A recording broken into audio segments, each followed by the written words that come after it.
Good afternoon everyone. तो आज हम लोग देखेंगे कि कैसे हम अपना टाइम जो है वो घटा सकते हैं रीजनिंग सॉल्व करते समय। देखिए, रीजनिंग क्या है? रीजनिंग जो है ना, एक टेक्निकल पार्ट है एग्ज़ाम का, जिसको आप धीरे धीरे प्रैक्टिस करके आप सुधार सकते हैं। और ये IBPS PO और SBI PO या बैंकिंग एग्ज़ाम में स्पेशली बहुत ही इम्पॉर्टेंट रोल प्ले करता है। तो इसका एक ही मूल मंत्र है कि आप प्रैक्टिस कीजिए और उसको सुधार लीजिए। आप उसमें गलती कम करेंगे और आपका नंबर और सिलेक्शन के चांसेस बहुत बढ़ जाते हैं अगर आपका रीजनिंग अच्छा होगा तो इसके लिए हम देखते हैं कि क्या कर सकते हैं। तो ये है कि how to reduce our time in solving puzzle. SBI PO या IBPS PO या IBPS क्लर्क जो भी है, पहला है इस यहाँ पे मैंने बताया है कि आप पाँच पज़ल डेली सॉल्व कीजिए।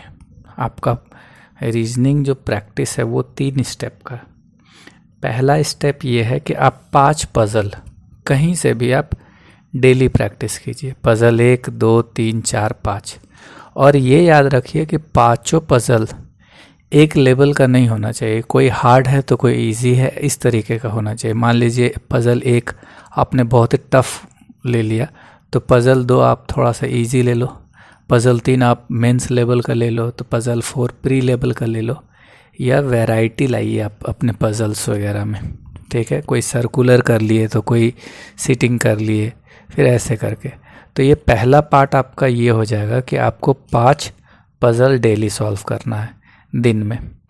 दूसरा पार्ट एग्ज़ाम का ये है कि जो पज़ल आप 5 सॉल्व किए उसी को आपको रिवाइज़ करना है और उसी को एनालाइज करना है, सेम पज़ल, लेकिन कुछ घंटे के बाद, आफ्टर फ्यू आवर्स, ठीक है। तो ये टाइम है कि आपको रिवाइज़ करना है।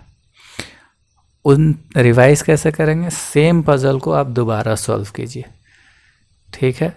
और उसके बाद आप देखिए कि आपने पहली बार जब सॉल्व किया और दोबारा सॉल्व किया, सेम पज़ल होना चाहिए, उसमें वैरायटी नहीं होना चाहिए कि 5 पज़ल फिर से नया सॉल्व कर रहे हैं। नहीं, जो आपने सुबह में मान लीजिए किए हैं वही आप शाम को कीजिए, तो सेम पज़ल है।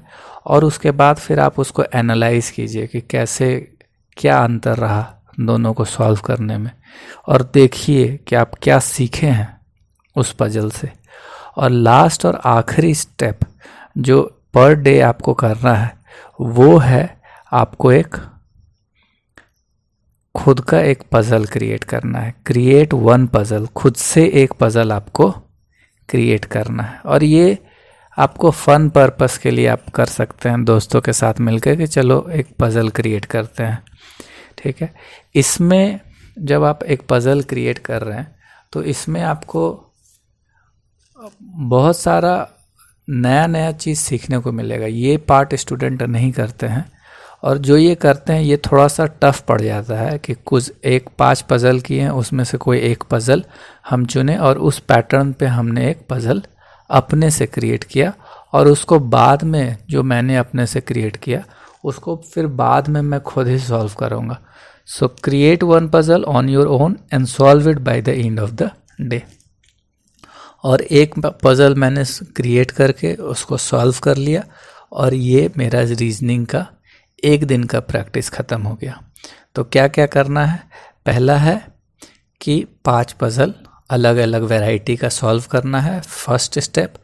सेकंड स्टेप कि सेम पज़ल को रिवाइज़ करना है या दोबारा से सॉल्व कर लीजिए और उसको एनालाइज कीजिए कि क्या अंतर है दोनों में, दोनों बार जो आप सॉल्व किए तो क्या अंतर है। और तीसरा और फाइनल स्टेप है कि आप एक पज़ल अपने से क्रिएट कीजिए और उसको फिर सॉल्व कीजिए। तो इस तरीके से आप जो है अपना स्पीड रीजनिंग सॉल्व करने में घटा सकते हैं और एक अच्छा स्कोर आप कर सकते हैं। Thank you.